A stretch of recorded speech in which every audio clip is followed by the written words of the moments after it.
امیررضا قنبری.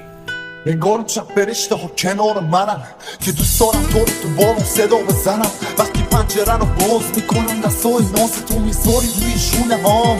اما این یه توهمه که وقتی من میفهممش اشاری میشه روی گونه هام. رو به روی باد ای به خاطر درچی که داشتم و دادم دونه دونه باخ، اما عیبی نداره وقتی تو دستاتو گذاشتی روی شونه هام.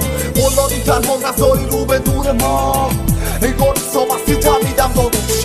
نفهمیدی دوست دارم من میخوام با عشق. اومدم تو آخرین طبقه باش، اومد ذهنم رفتارای زننده تو میزدم. منفده ی کن تو دستام بود و قرص میدادم پشت به روزگار که فردامونو کش. تو منو فکر کردی وسط دنیای دیروزم، یه روز جدید میاد و من تو دیروزم میسوزم. من میدونم میپیسم توی شب لاچه وقتی، پس باید انگشتم رو بکنم به ما شناسی. ما با مرگ قرار بود بکنیم همو ترک، حالا من دارم میرم و تو میمونی ترک. چرا